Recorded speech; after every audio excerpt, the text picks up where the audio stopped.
Three, two, one. Happy New Year to my favorite caffeinated, medicated, and never hydrated bestie. It's your favorite nurse, and welcome to 2024, and welcome back to your favorite podcast. I beg your pardon, bestie. How was your new year? Happy New Year. It's 2024. Listen, this 2024, I think, is going to go fast real quick again. So that's why we got to start doing our New Year's resolution. And that is my question to you. What is your New Year's resolution? For me, my New Year's resolution is that I donated a bunch of essential products to a women's shelter here in Montreal. And I thought to myself, why don't I do this every single month? So I promised myself that this 2024, I will find a charity or a foundation or a support group or whatever that is that I could volunteer myself or donate something, either be it money, goods, myself, my time, my energy, and help out. Why not, right? Because helping out, I don't want to make it seem like the one that I showed you guys last December of me volunteering or donating in a women's shelter is once a lifetime thing or only during the holiday season, because giving should always be every single time that you're capable of, right? So this year, I promised myself that I will start doing that every single month. So next month, I don't know what I'm going to be doing, but what am I talking about next month? We just started January. This month, I'm going to try to find I was thinking of maybe volunteering in a suicide hotline or donating to LGBTQIA plus community where I can give out, my time or money or essential stuff that I can donate to them, right? And I encourage you, bestie, to do the same. Do it for yourself. You don't have to have money or you don't have to give a lot of things or bigger things or expensive stuff to this kind of communities, because what matters is the thought that counts. So even though it's used clothing that you have or anything that you can provide, either be $20, $50, $100, $1,000, it doesn't matter. What matters is it's coming from your heart and it's something that you wanted to do for someone. And again, this is something that I think we should be doing anyways, because there's a lot of people in the world who are struggling, who are in need of a lot of things. And if you can help out in your own way, that's very important. That's the most important thing. So try to do it too, bestie. Join me in this monthly volunteering or sharing activity and giving activity because it helps out, right? And bestie, this is a new year, which means there's new stuff coming in for I beg your pardon. And I promise you guys, and I told you guys last week's episode, that this year I will be having guests, right? And I have prepared so many guests for you guys. And this year, it's about guests who are from all parts of life. So anyone could be in the podcast. And the purpose of this is that I want you guys to learn from people's experience, life, history, work, whatever that is. You will be learning and growing with me this 2024. And before we continue, bestie, do me a quick favor. Please make sure that you download this episode, make sure that you share this episode, and follow us on Spotify and Apple Podcasts. Turn on notification, and make sure that you leave us a 5-star review on Spotify and Apple. And that's the only way for our podcast to always be out there and so other people can listen to it. And also, bestie, if you're wondering what scrubs I wear Guard Malade, GARDEMALADE. And if you want a discount code on checkout, you can use my discount code NurseJohnGM, only one N, NURSEJOHNGM. I love the scrubs so much because they fit perfectly to me. They're very stylish and they're the only scrub company I trust. So bestie, again, if you want a discount code, use my discount code NURSEJOHNGM. And this fit that I'm wearing right now is actually from Guard Malade because they have a comfy set like this too. They have hoodies, sweatpants, and even my guest today is wearing Guard Malade. And I will show you guys that later. And also, bestie, if you didn't know, you can also check out my merch store at www.nursejohn.com, and you can sign up on our newsletter to get a discount code. I love you so much, bestie, and I am so excited for this year for both of us because, baby, this is another year of therapy, another year of growing, another year of laughter, drama, screaming, crying, and everything else. And I know you guys are super excited to get to know the first person to be in our podcast is someone very, very important to me. And it took a while for me to book her. And finally, she's here. You probably have heard of her many, many times. And you guys have been requesting to know her. And again, you guys, I've told you many, many times that one thing I wanted to keep private is my family and my whole personal life. But this year, you know what? I wanted to show you guys a bit of it. But I still want to keep it private. But I have to give you guys what you have been requesting every single time. Drum rolls, you guys. Presenting my first ever podcast guest, the one and only, my mother. Hi, Mom. Hi, how are you? Good, Mom. It's not like we don't live next to each other. I know. How are you, Mom? I'm good. Good. Amazing. So this is my mother. I know you guys have been asking for her for many, many times. Who's your mom? Can you tell us? We've heard about her and her story and how she got you in Canada and all the stuff that she did to bring you up to where you are right now. But like I said, my first ever guest, I wanted to be someone very personal to me and someone that can tell you and can fact check all the stories I have told you guys. This is very natural, you guys. You know, she doesn't really do podcasts and stuff, so we're trying to. I'm very camera shy, so I try my best. We will do our best together. So basically, a lot of people have been asking your story of how you, as a single mom, you raised me and then you bring me here to Canada and put me where I am today, basically. So people want to hear the whole story, the deeper explanation of how you got from where you are. So my first ever question, Ma, is can you please tell us more about you? So let's start with like where you grew up and tell us from the start.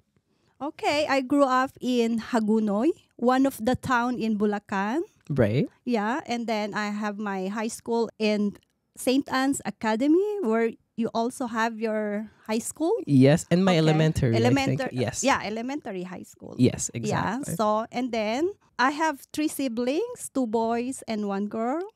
You're the second. I'm the second. Second oldest. Yeah, to the eldest. And of course, I have a beautiful mom and a handsome father, which is your grandparent. Exactly. Well, rest in peace to my grandpa. Yeah, who took care of you For so long. For so Exactly. And so from growing up, Ma, how did Ama and Ina taught you? So Ama is Lolo, Ina is Lola.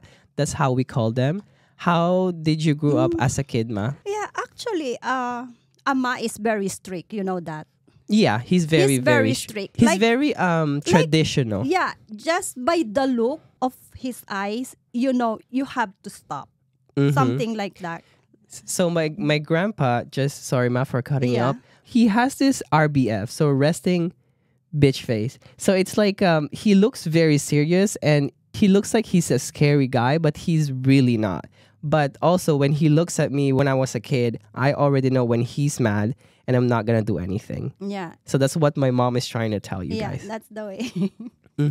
How did Ama and Ina raise you as a kid? They raised me so well. They taught us how to be humble. They taught us to be like always try to help others because they know that when you help others, it will come back to you eventually. Not you don't know if it's tomorrow, but eventually it will come back to you in the future. So that's the thing that I always remember in my mind that I try to pass on you while you growing up. And then you did your elementary school in Bulacan, right? In Hagonoy? Yeah. Oh, elementary is the best for me. We don't have much money, you know that. Financially, we are not that good. So what kind of work did they do, Ma? My father, my ama, he always finds something to do. Like, I don't know, guys, if you know, he will mananampalok. He climbs trees. Climb trees to get fruits and then sell it. He will wake up early morning just to go to the market to sell that whatever fruits he got. I think I still remember that because I still remember the days when he will bring me so he can climb trees and get sampalok, tamarind. Sampalok is tamarind, you guys, if for anyone who doesn't know it. So what he does is he collects this. So what he asked me to do whenever he brings me to climbing trees is that he just wants me to open like a sack of rice, an empty sack of rice, and he's gonna throw it to me so that I can pick it up and we're gonna fill that sack of rice so that he can sell it to the market. And whatever he makes, I'm telling you guys, it's not even like 50 cents that he makes. that's what he uses to feed me, our whole family, and my cousins, and my uncles and aunties. Yeah. Also, we will do like homemade vinegar. That Mm. one, I always cry on that because Oh my God. I yeah, remember. because a gallon of that vinegar, he will carry it going to Manila. Early morning, he will go on the bus to Manila, but he will carry it on his shoulder. And I know how hard it is. In Manila, he has the cart. He will go house to house using that cart, and then he will shout, vinegar, vinegar, vinegar. I know we used to sell it in our Sari Sari store. So Sari Sari store, guys, it's like a mini. It's Mini like a depanur. mini depanor. And for people who doesn't know what depanor means too, is that it's like a mini 7-Eleven, but like it's super mini that we built it inside our house, and people can go to our house and buy like small things and whatnot. But we used to have those, and we used to sell a lot. But I only remember You that we sell it, but I never knew that he you made never it. know that because you're not born yet that time. Okay. So that's the way why we went to school, because of that thing. Okay. That's the source of income for us, for the four of us. And So- what did grandma did? Grandma is like sometimes we'll go to one of her sister or to other sister to do laundry, to do ironing, Okay. and then after that they also do the farming, like harvesting Right. rice. Right. Yeah. Everything they will take every job to have some income for the family. And that's And- how they raise you guys. Yeah, and like let's say we have a one whole mango. We have to cut it in three, both sides. And then we have to cut one side into two. And that's for the four of us. The four The- kids. The four kids. The two sides cut into half. That's ours. And sometimes our meal is like milk to the rice. Sometimes is oil. That's how we grow. Yeah. Oh, I mean, like I've seen that, and I in my days, because you started going abroad and working, I wasn't able to like experience those, but I've seen it because Yeah. like growing up, I've seen. It's hard. It's hard. It's a hard life, but we're happy. That's important. We're happy. Like I've been telling you guys too, for everyone listening, like I feel like when I was living in the Philippines, like I feel like my life was happier in a sense that my contentment with things were so little that even that little thing makes me happy. But then when I moved here in North America, here in Canada, I think because of the lifestyle of, I guess, the North American, is that you can never and you will never be satisfied with what you have until you have the best things in lives. But then when I used to live in the Philippines, even like a bag of chips makes me happy, and I'm so content and I'm so thankful. And here I would have, let's say, iPhone 14 and I don't have iPhone 15. I have to work more and try my best so that I can get iPhone 15 when I don't really need it. But then that's how I think our mind is conditioned in here in North America, is that you have to have the best things for you to be happy. And you will never be happy because the best things, there's always going to be something new. There's always be something different. And that's what I was telling them, is that in the Philippines, when I was just eating rice and hot dog, I was really happy. Yeah. I was really happy. And then going back, growing up after that, you went to high school in Hagonoy Yeah, too. in Hagonoy still. And then I have my college in Manila. Why did you move to Manila? There's no reason why I moved to Manila. It's just that I want that school for my college. Okay. And then one of my aunt offered me to live with them. So why not? And when you're talking about aunt, it's Lola Lola Celia, Celia, which yeah. is my grandmother's sister, who was here in Canada vacationing with us too. So that's my other Lola, who actually given me my second name, Carlo, Yeah, because her John name is Celia. Yeah. Anyway, so yeah, so you said, So I'll accept it. mm-hmm, And then I'll just go home every weekend if I have time. And then from there, I was able to took some job. Like I work in Jollibee. I work in SM, which is one of the biggest mall in Manila. right. So, And yeah. what was your first ever job? My first ever job is in Jollibee. Jollibee? Yeah. Was it really like your first job, or did you have My first job. like Jollibee. after, like what age were you when you started working in Oh, Jollibee? My 19. 19? Okay. Probably. Yeah. Okay. That's late because now like kids are working yeah, I 14, know. 15, 16 and Yeah, but in Manila, I tried my best to finish my college, but right. due to financial problem, I want to help out a little bit. So I Mhm. tried to do half day in the school, half day working. So at least I don't need to ask ama my allowance. Oh, okay. And then once you earn money, Mhm. there's the urge to do To more. work more cuz Yeah. you're So earning. yeah. So Were your other three siblings working too at the same time when you were in Manila? no, my two brothers are in Korea. They Where were able to work in Korea for at least 9 years. they were in Korea, both of them? Yeah, and your tita, your Ninang Josie, which is my one and only sister, Mhm. was in Taiwan too. She was able to work in Taiwan. You were the only one in the Yeah, Philippines yeah. I was that the time. only one. I was the only one. Okay, and then you were working in Jollibee. Jollibee, or probably that time is in SM Okay. already. And so that's customer service, right? Oh yeah, yeah. Yeah. And then as you work, so what happened next when you were in Manila? Okay, when I was in Manila, the big story Mhm. comes. So In your teenage so years. I got a crush. Someone had have a crush on me. So Did you dated anyone else before my dad? yeah, I have Okay. before going to Manila. I think I have two boyfriends. Okay. Yeah, but it's not serious like crush. Okay, exactly. And then Yeah. when you went to Manila, was my dad your first ever Yeah, boyfriend? when I was in Manila, it's your dad who Okay, is well my. tell us the story of that. I met him your Lola Celia's house. They were neighbors. He's always in Lola Celia's place. I was there. What is she doing at Lola Cell? Is he working for No. them? He's one of the rich guy in that area. One of the richest. So he guy was rich. He was rich. The family is rich. Okay, well that's good. Okay, and we have the same last name, De La Cruz too. So, That's it. So that's another thing, you guys, that you probably didn't know. But so my whole name is Giancarlo De La Cruz, Lopez De La Cruz. de la Cruz. But we didn't carry my dad's last name. But the funny thing is that even though I don't carry his last name, I still carry it because our last name is de la Cruz. I keep telling people that I don't carry my dad's last name.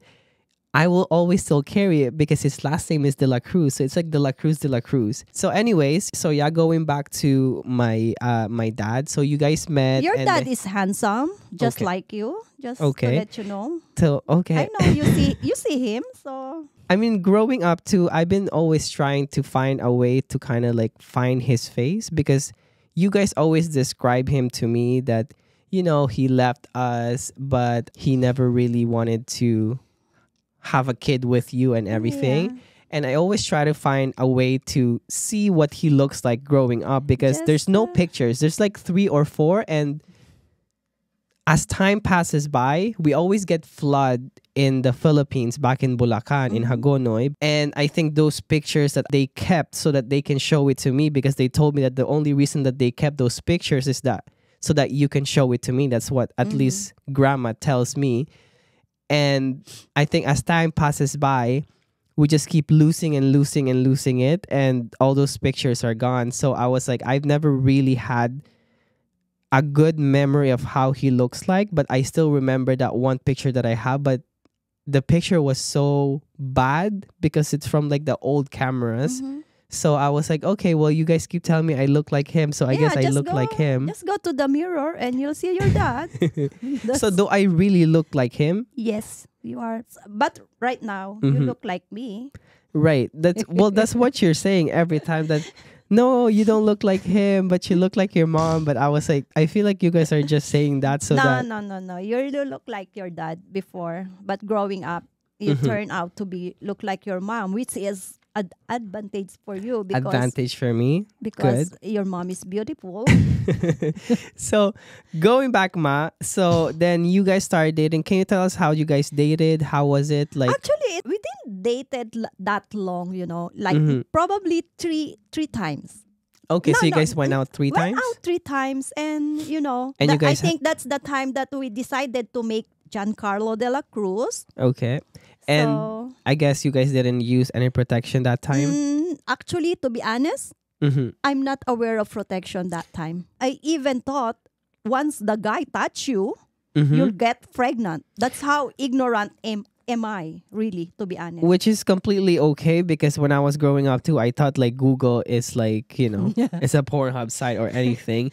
But like it's pretty normal that time. But now I think we're more informed of like condom, protection, plan Bs, which is very important for people listening here, to the younger people listening in here. That's why it's very important that you guys use protection. Yeah. Okay? Yeah. It's okay. I don't have any regrets from that. Perfect. Because I have you. I know. And you always tell me that. Yeah. And now my other question is, how did you find out that you were pregnant? Of course, I didn't get my normal period. So I told him we need to test. We did it together. So it's positive. So that's at least good that he went. Yeah. Everything is okay. He's always with me going to appointments. Yeah. I told Ama and Ina, which is I'm very nervous that time. I don't know how will I start telling them. But I said, I have to because I'm carrying a human in my tummy right now. So, and I'm very shocked because I didn't get any single hate from them. And what I get is a lot of love, a lot of support. You will not carry that baby alone. We will be on your side till your baby comes. So if you're telling me, Ma, that this is the first time I'm hearing it, that he came with you with the appointments and stuff. Yeah. So what happened that he left? So we're okay, maybe up to 3-4 months. And then we set an appointment for their family to go to Bulacan to talk to Ama and Ina to set pamamanhikan. If you guys are listening to this, it's not like an arranged marriage, but it's like when two family have to meet together and kind of like decide like, okay guys, both of our kids are having a kid together, so the plan is that we're all going to work together and this and that. So basically that's what pamamanhikan means. So anyways, Ma. Yeah, so they set a day on the time that they need to go to Bulacan. He is nowhere to find. You guys cannot find him? So what do you mean you cannot find him? Like, I don't know where he went. Even the family, they don't know where he went. So it ends up canceling the appointment, the pamamanhikan. And I think, I told my Ama and Ina, I think this is it. Like, he's not really interested or he's not ready. Did he tell you why? He didn't say anything. He just nowhere. Nowhere to be found. Nowhere to be found. And then did you try to contact him? He went to Manila to talk to your grandmother, and they said, I don't know. We don't know because I think our son is not ready. Did his family did anything to try to get him? Yeah, they did. I think they did. They put an effort because they put an effort. Your lolas on father's side they're all good. They're good. There's only one crazy sister. Okay. But the rest are okay. Well, you didn't try to contact him or anything? No, I did not. Because in my mind, I'm done. I will not beg. Because in my mind, I can raise you alone with my supportive family. But that's still very scary, Ma. Because raising a kid alone and you knowing that one of your brothers already has a wife and they have a kid and two of them are racing together, that's really hard. So were you scared? No, I'm not scared because I know I have my family. So how did that change your life then when you had me? Oh my God, you have no idea. You changed a lot. Yeah, you made me stronger. You made me dream more. Like I'm dreaming like, let's say this small only. When you come to my life, it becomes like this big. So did you have to stop going to school because you were pregnant? So what did you do? That time when I got pregnant, I'm already working. Okay. Yeah, I work in Goya, Nestle. So that time I got when I was pregnant, probably around 6 months. So okay, so you were able to quit. Yeah. So did you? No, I didn't quit. It's just I start my maternity leave that time. When you gave birth to me, so what did you stay with me? What happened? Actually, so I gave birth to you May 8th. 1995 at 10:05 p.m. You still remember 7.12 pounds. She still remember everything? Which is like 3 kilos, 3.2 kilos. So I was really small, I guess. Yeah, you are very small, but you are very handsome. So when I put you on my chest, I told myself, this is it. This is my big dream. Mm-hmm. So I will work hard, more harder for you. My recollection is that since the time that I was born, you had to leave so that you can Yeah. work. So this is what happened. It's very hard, but I have a full support. Maybe it's my bad too, but I didn't do breastfeeding. It's because I know I'm going to work in Manila. So it will be hard for me to do the breastfeeding for you. And then my mom will ask me, you go to sleep. We will take care of John. We will take care of Carlo, of your baby. If he cry, we will be the one to get up. You don't need to get up. Mm-hmm. You have to have your sleep because I usually go to work around 5:30 a.m. So do you have to travel from I have to Bulacan travel. I have to travel every single day. I have to wake up 5 a.m., leave 5:30, and then I'll be home around 8 p.m. That's every single day, Monday to so Friday. it's farther because you don't live in Lola Celia anymore, which is because closer. I have you, so I cannot live anywhere now. I have to go back and forth from Manila to Bulacan because I have you. That company, the Nestle, provided all the employees who have kids who's still taking milk, a free milk every month. So I have free milk. Free milk? I have free milk, free rice. That company is good. The Nestle company is very good. Yeah, but I remember the time too when you brought me to Raleigh because you guys were not happy. Every company with union is not happy, you know. Okay, that makes So- sense. Because she used to bring me when I was, I think, growing up, like 5, 6, 7, 8, or 9. She would always bring me to Nestle because they would rally outside of Nestle. I don't know what they're rallying for, but I'm pretty sure it's every single thing, the same thing as us. We want fair pay and everything. So Yeah, that's the of whole course. situation. I remember in my head that you only come home during the weekend and I don't see you. Because I always left early and come home late. Either you're still sleeping in the morning or you're sleeping in the evening when I come. But I'm there every single day. How long did you do that? So 7 years. After your 7th birthday, Mm-hmm. I- Which was big because I still which remember. was big because your first birthday, your 7th birthday, I see to it that I have enough money to spend to your big day. That's your big day. I remember my 7th birthday because it was Yeah. really big. I think we still have pictures of Yeah. it. Because in the Philippines, 7th birthday for some reason, it's like quinceañera. So you left to Taiwan. That's the first time you went abroad. Yeah, because I can still provide you. I can send you to a private school, to a nice school. So that's the time that I decided to try to Taiwan, which is not really like staying in Taiwan, just a stepping stone to go to Canada. Because it's So more... you've always thought to go to Canada? Yeah, because our nanay here, Lola Lina... Another brother of my grandma. They're 9 siblings, They're okay? 10. They're 10. Oh, they're 10. Exactly. The 10th one died before I was born. And they're all over the place. Anyways, so one of them is here in Canada.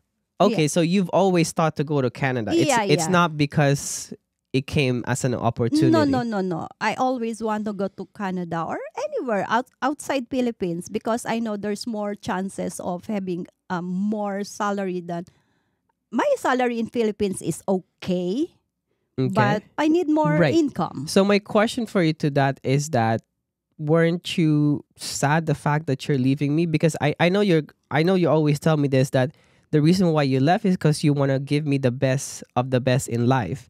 But also at the same time, you're leaving me and Yeah. you already know that I don't have a dad and I No. have a grandparents. I know that our relatives are taking care of me, but like I told you growing up, I never had a parent. I'm having teary-eyed now because you didn't know. I mean, you didn't know. I never told you this, but leaving you is the best regret I have in my life. But I tried to be strong and not to let you feel that I'm sorry for leaving you.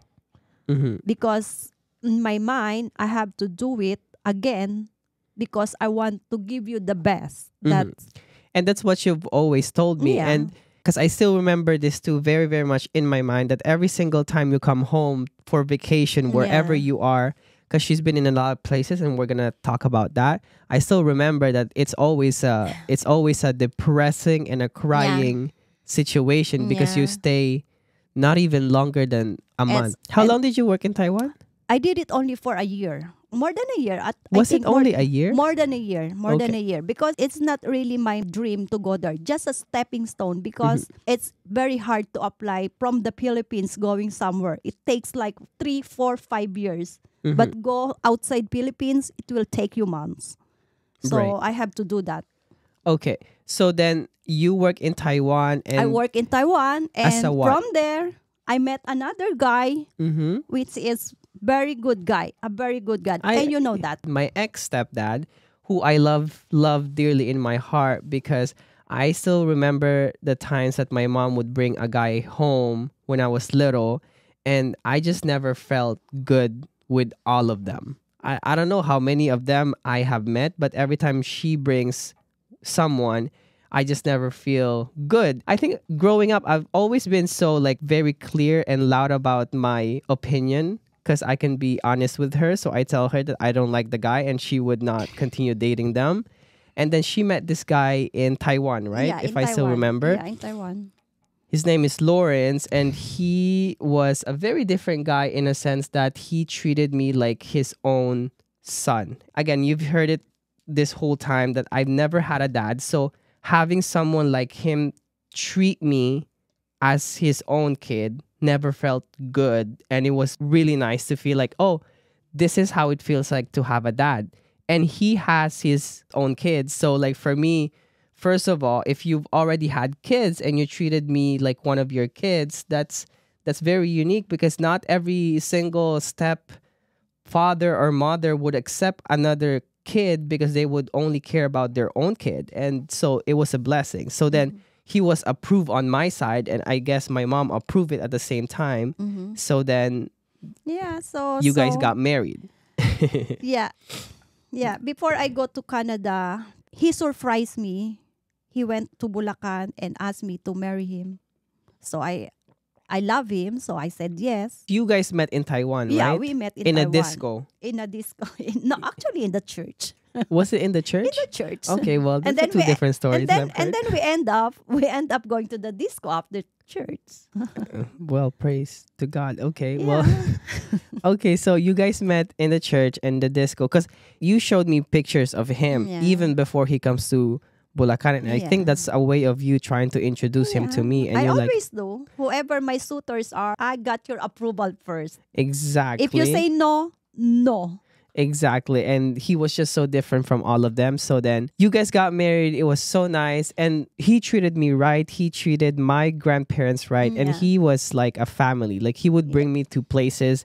And I think that was the very, very first time I have ever felt like I was complete, like as a family. Because I was like, man, I was like, this is how it feels like to have a dad. And he would come to my elementary school events. And I was like, oh, I was so proud. I I was think like, high school, kuya. was it high It school? was high school in St. Anne's. Is Because you forgot your baon. Right. He has to bring the baon. But I still remember he was there when No, I no, was no. elementary. I was a grade 6 or something. And he was there and Probably. he would drive his motorcycle and come and bring me stuff. But it was really good because I was like, oh my God, this is how it feels like to have a dad. And it was nice because at the same time, I was like, I can be proud of it. So I was always proud of it. And I would always like hug him when I was in school because I was like, okay, guys, well, this is my dad, even though he wasn't my dad. Okay, so to continue, what happened? And then we got married. I have to go to Canada in a week after we got married. Yes, I remember Okay, so that. he went back to Taiwan. And then probably in a year, I have to apply you to come to Canada. And I include him in the application. Right, Of I course, remember that. Of course, he is my husband. So something happened. What I happened?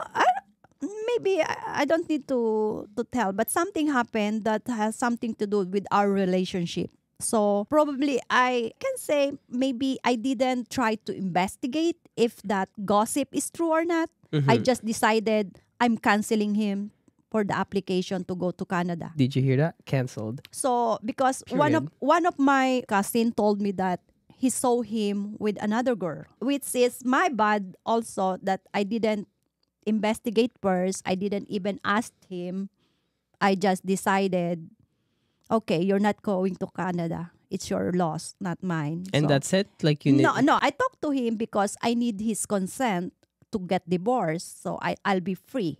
Mm-hmm. So and So you went to divorce. and he is really, really nice because when I asked him to please sign this divorce so I can be free and you're free, and yeah, he did sign the So paper. you didn't investigate and No, figure out why, what yeah, happened? I think that's my bad too because being in a long distance relationship too also affect some of us, Right, right. I right? mean, like, again, he was a loss. I would say he was a Yeah, loss he because, is. He was. He was. He I was. loved him as much, and I wish I could Yeah, see him again because I heard that he still passes by sometimes and like checks on probably, us. But probably. he was a good guy. He was a good He guy. was. He was a good guy.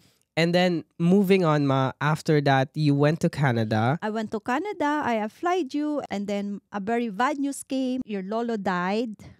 Right. Well, before he died, okay, so I need to clarify this. So, my recollection of events of what happened to him getting diagnosed with lung cancer, all of that happened. So, I called you. I'm the one You who called called. me early morning, asking 3 a.m.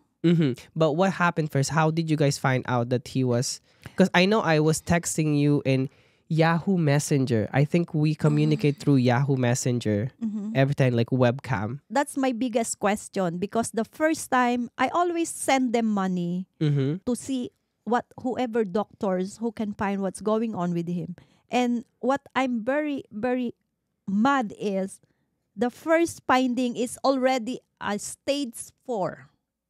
My question is, you are in healthcare, you are a nurse. Not her Is, questioning me. is there any way to find out in a stage 1? Yes, Ma. And the only way for doctors to find out it was his stage 1 is if something already happens, like in the very beginning, like symptoms. But Ama, he doesn't want to complain. He never likes to complain stuff. And even though he's feeling something, so this is something that I really, really don't like about my grandparents and even my mom sometimes I is know. that they hate complaining about what they feel and they only complain when it's worse. So I feel like the reason why we find out that his cancer was stage 4 is because he has been having a lot of things going on. Because even though my mom was bringing us money every single month, enough money that we weren't like poor anymore and were, like medium class type of thing, he will still work. So he drives tricycle, and what he does is he tries to make money so that he can bring food to us and feed us, and he would never stop. He's not the type to sit down and just relax. Like if he's not working, he's not happy, and you can never stop him. So my grandma never stopped him. So I think the reason is that he has been feeling something is wrong, but he's never complained until something really bad happened. Because I was telling you that I still remember the times when I have to chat you in Facebook or Yahoo Messenger or MSN that I saw Ama that he is peeing blood or he coughed and there's blood in it and he flushed it.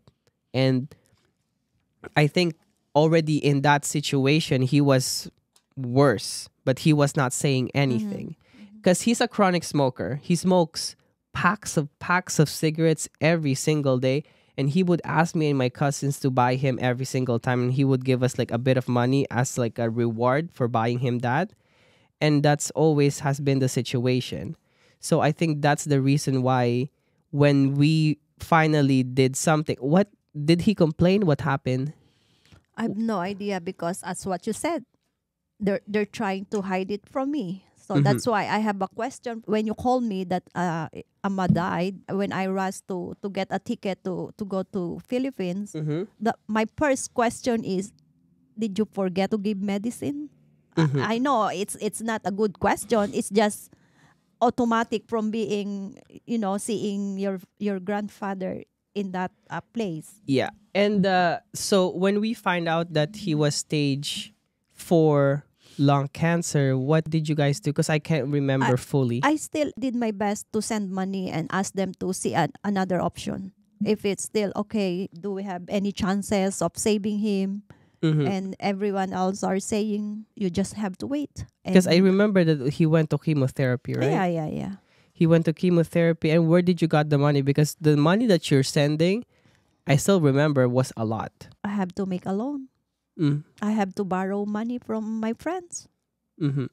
And that's the only way you can send us the That's the money. only way I can send money. Because how much were you making before? It's enough, but it's not enough for his condition. But my money is enough if no one is sick. Mm-hmm. So And were you putting anyone in school back then when yeah, I have to help one of my brother's eldest son because it's in the culture.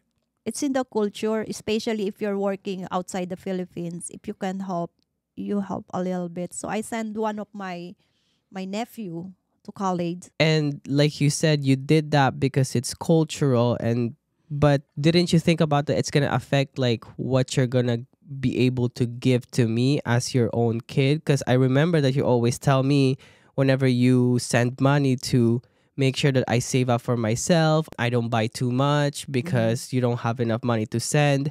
But at the same time, when I was a kid, I still remember the times where I was like, why am I preventing myself from buying something that I want when I could have bought them and we had the money? But the problem is you're spreading that money to us, to me, for my school, and then for my cousin. And I'm not saying that you shouldn't have done what you did, but like, what was your thinking that time when you had to do that? Because like in your head, was that something that you said like this is my responsibility to do it? No, actually, I didn't take it as a responsibility, but it's just that because I know Kuya Kevin is very smart, you know. Right. So I don't want to waste his talent. Right, because my cousin, my first ever cousin, he's actually a registered architect now. So he's an architect and he's been working so much and he's been making all this design. And growing up, I still remember that how much he draws, and he would draw these portraits of like people, houses, and everything. And I can tell you guys right now, he's really good. He's such an artistic person, and he always has the talent within him. He's always been a quiet type of person, but whenever he shows us his homeworks and whatnot, and I would sometimes ask him when we have the art project at school for him to draw for me because I cannot draw for shit. So I asked him to do that for me because he's really, really artistic. And now he's a successful architect, and that's because of the help of my mom. Yeah, and I don't regret it again. I don't want to say it's my bad because it comes from my heart. And it was good. And I'm I helped. me too. I'm proud that you're able to do that and help your brother and my cousin because again, I think like you said, it's cultural, and also I think it's in our family that we help each other. But I think the only thing that I had in my mind was like I was an only kid and they all have each other. And Yeah. Tatay, which is my uncle, I call him Tatay too. Tatay means dad, but that's how we call our uncles back home. When they were in Korea and they were working abroad, they never have given me anything. Yeah, I So know. that's why my I know. my thinking when I was a kid is that you're giving them so much. And even like every single year my mom would pack so many chocolate boxes, gifts, and balikbayan boxes. So like it's full of stuff, and she always sent it in Christmas time. And the thing is, those boxes are not just for me and my grandparents. That boxes is for every single one of the family. And I have 6 or 7 cousins that time for now, because we're I think 8 or 9.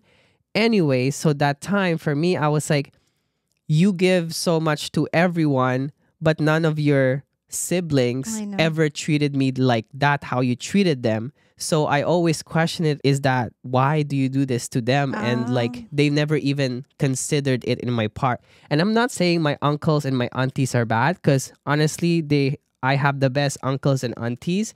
But just that time when my mom was working in the Philippines and my uncles were the one who had the money, they never had that thought in their head like, oh, okay, well, maybe I am gonna help Olivia's son to go to school and maybe pay half of it or anything like that. Like there was no consideration. That's what I'm trying to say that time. But again, I'm not saying my uncles and my aunties are bad. I love them so much. They took care of me when my mom was like gone. And they took care of my grandparents, and they were always there for my grandpa when he was sick and every time. And now I never had that bad thought. But when I was a kid, that's my thinking, because I was like, you've always shared everything to them. And even though I did not have a siblings, it felt like I had so much siblings yeah. because everything that I get is They always get to. they get too. Yeah, exactly. Especially Erica and Kevin, because you three are almost the same age, you know. Exactly. If We're the I same bought age. something from Jollibee or from McDonald's, the toys they always have. Exactly. So that's, growing up, I was always like, I wish I could have just got everything for me, because then I was like, am I not your only family? Because then when it comes to their family, that's their family. Yeah, I know. I feel bad for that sometimes, but I'm putting it in my mind, but maybe I'm more giver and not them. So I put it to that way, so I don't feel really so bad. But I think you're right. And again, Ma, I'm not blaming you now or like telling you like why did you do this now or before. Again, this is all the past, and like it helped us grow, and I mean it gave you more blessing in life, and it gave you tenfolds of what you've given them. But I was just like going back on that Yeah. time when I was thinking about it. So And I forgot to ask you, Ma, sorry, going back, what was your job in Taiwan? I was a caregiver there. And then when you went to Canada, what did you apply for as a job? A caregiver too, because caregiver that's position you have to apply Be able to get be, here. and then Okay. yeah, so yeah, that's it. And then So you got here. Yeah, I got here. Yeah, and then I start. Of course, Canada's salary is a little bit better than Taiwan. So so aside from Kuya Kevin, when I got this a little bit higher salary, again I helped Ninang Josie's daughter. So another thing that my mom did is that she sent another one of my cousins to school. And again, like we're not going to go to the details of it. And I think a lot of other Filipino people will relate to this, because if you are in wherever parts of the world, you do your best to really help not only your own family, but your brothers and sisters if they are there. And as much as this is like a positive thing, sometimes it's also a negative thing, because then what I'm trying to tell my mom is that I felt like, instead of you prioritizing me, because I am your only family, you're now prioritizing me and everyone else, when they have their own parents, they have their own people that can work for it. And I do understand though that the time where you were in Canada, they were all in the Philippines. And something that you guys have to understand about the Philippines is it's really hard to make money in the Philippines. And my uncles, when they got deported from Korea, because I think they got caught. They got caught because it was an illegal immigration for them to work in Korea. They had to go back, and they don't have no job or anything. They had to work back home, and the only way for you to work back home is you ride those tricycles. It's a motorcycle that has a cab on it, and then you just pick up people around the place, and then you make money from it. And the money you make is not a lot, you guys. Like 1,000 a day. 1,000 a day, and we're not talking about $1,000, you guys. It's 1,000 pesos. Pesos. Which So it's is like literally like $20 to $23, $24. let's say $25 a day. $25 a day. And it's a big time already. And it's not always $25 a day. Sometimes it's 15, sometimes it's 10, so it's less. Anyways, we live in a compound too, so like we're next to each other, so we share foods and stuff. And my mom was the only one that time, and since till now, is the only one who's working abroad. And she's always taking responsibility of not just me, but everyone in the family. And again, like her pattern of work is always the same, caregiver. And I think that's where I got this sense of like, I wanted to do something in my life where I can also take care of others, because my mom has always been like that. And I've always seen you, and I've always seen the messages your employer always gives you, or how much they love you and they don't want to leave you, and they will give you anything you need so that you stay with them. And so like, it's always inspires me to do something, and I think that's got me to do something as yours. So nursing was that. And also because of ama, of grandpa, because I wanted to help others, because I was not able, just like you, not able to help him when he was sick. But anyway, so moving on, after that, you applied for me to go to Canada. And I still remember sophomore year, second year high school, I stopped because we thought that I was gonna get approved soon, and then for a year I didn't go to school. I didn't remember. Yeah, I still remember that Okay. one. And then I went to college for 1 semester, and when I got there, at some point you just told me that Kuya, you got Yeah, approved. you got approved. You have to tell your teacher that Yes, and you then have to apply, because the immigration called me or sent me a letter that your son needs to be in Canada on this date, to be in Canada, wherever his port of entry. mhm. And then so I got into Canada, and I think that was the first ever time that we were together for a long time. Yeah. Since then, I was 17. You were 17? Yes, Yeah. I was 17 was the only time I could ever remember that me and my mom are this long together. Yeah. I think, and I still remember I used to sleep in your... Yeah, when you arrive in Canada, I only have one bedroom apartment. Yes, we live in a 3.5. And if for people who doesn't know what a 3.5 is, it's literally a kitchen, a small living room, and a mini bedroom And a mini bathroom. and a mini bathroom. So it's really, really mini, like maybe 300 square foot, like sometimes not even that much. Yeah.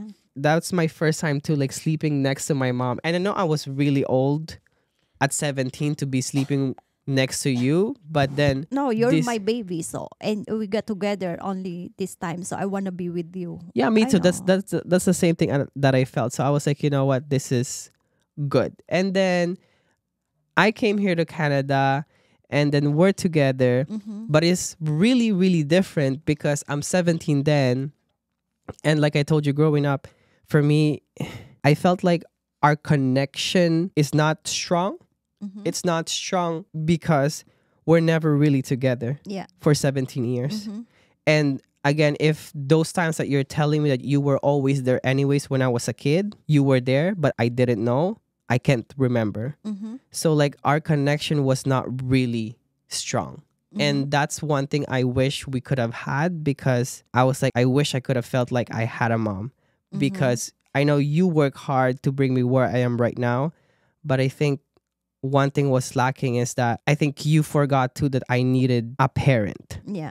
to be there. And I know you always tell me like, but your grandparents are there and they were taking care of you good, and your uncles and auntie, but then it's still not the same. Because when I see my cousins with their parents happy, I wish I could have had that, at least a mom. But you weren't there. And I'm not blaming you for doing what you did, but like I think that's the only thing that I wish I could have You had. could have. Yeah. And it was really hard. Yeah. It's hard for me too, and that's my biggest regret too. But that's life. Right. And that's why I try my best to work hard and do my best so that, you know, my own family don't have to experience what we both experience. Yeah.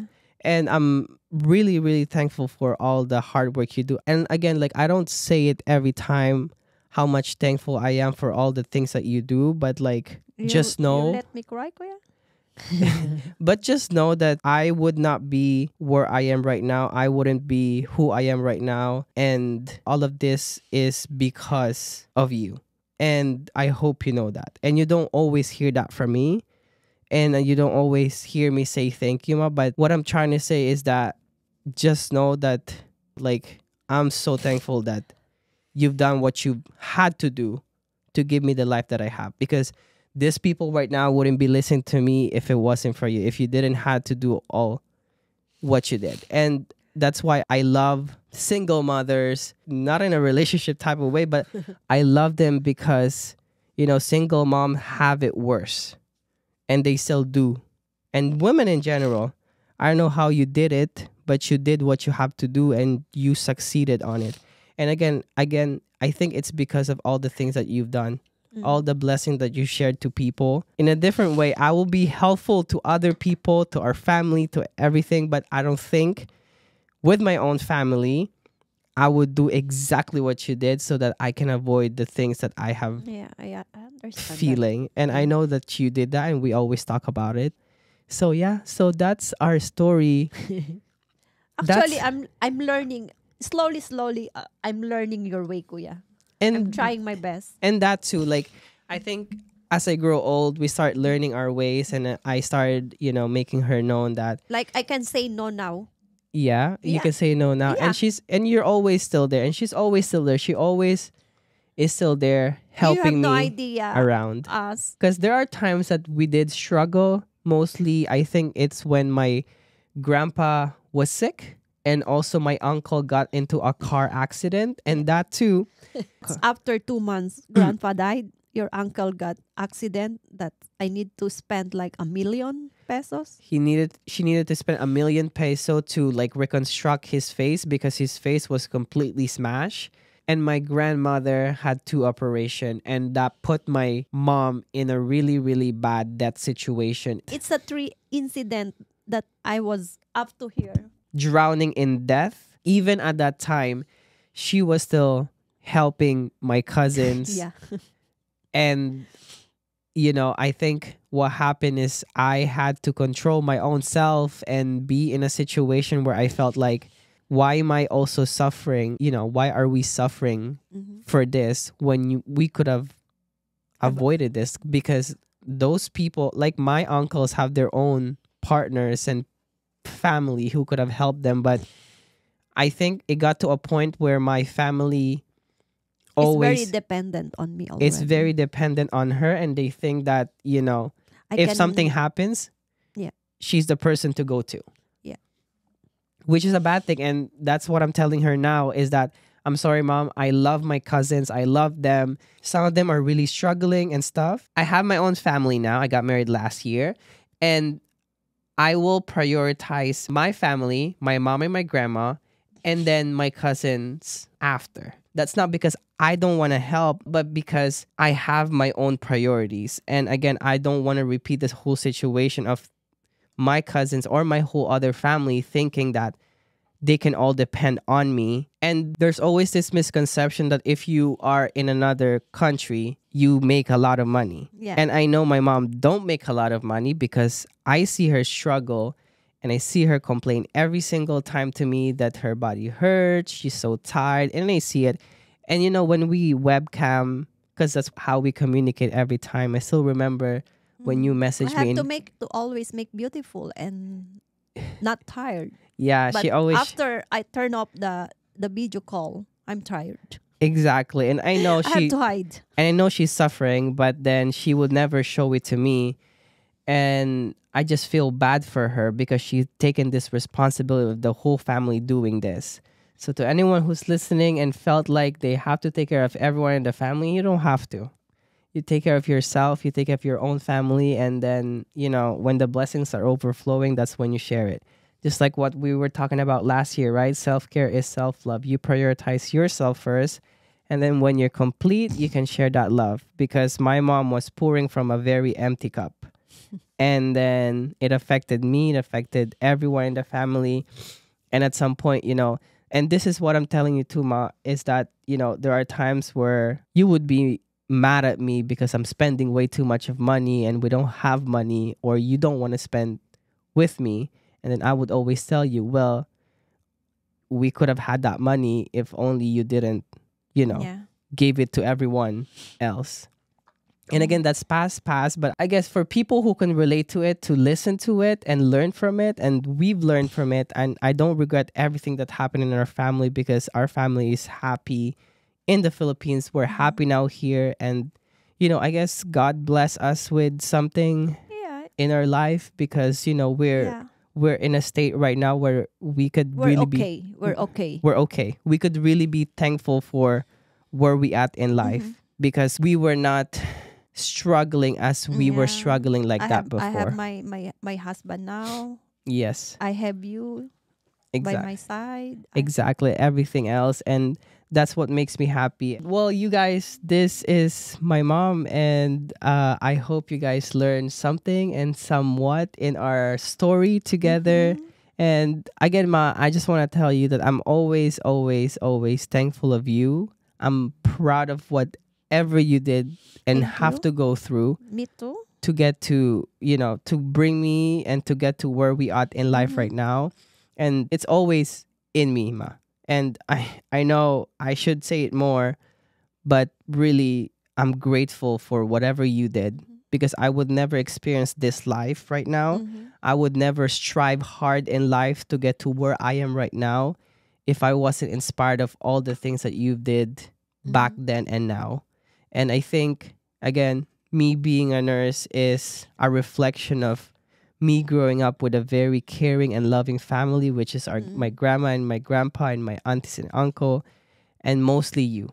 Okay, And appreciate. I know I tell people that it's my grandpa who's the biggest influence in how I became a nurse, but also it's you because of what I have seen growing up, what you did. Nurses around there, around the world, we give so much to patients, to families, to everything. And we forget sometimes is that we also have to think about ourselves. Ourselves. Because if we're not full, that shouldn't be given to anyone else but yourself.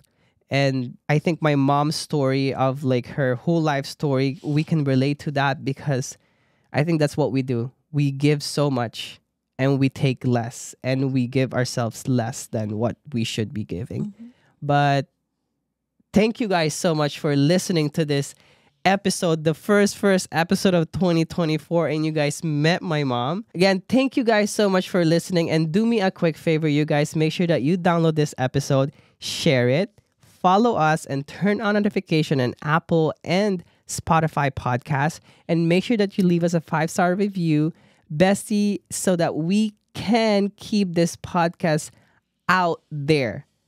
Thank you guys so much for listening to the first ever episode of this podcast. And I am so happy to be able to introduce you guys my mother, the only one, my inspiration, my one and only single mama. And to all the single mamas out there, I want to give you guys a shout out because I don't know how you guys do it, but you do it anyways. And to all the moms out there, thank you for all your work. And I know your kids are going to be very, very thankful and happy when they grow up, just like me. Thank you guys so much again, and I will see you guys next week. Bye! Dalawang oras yata yan ko.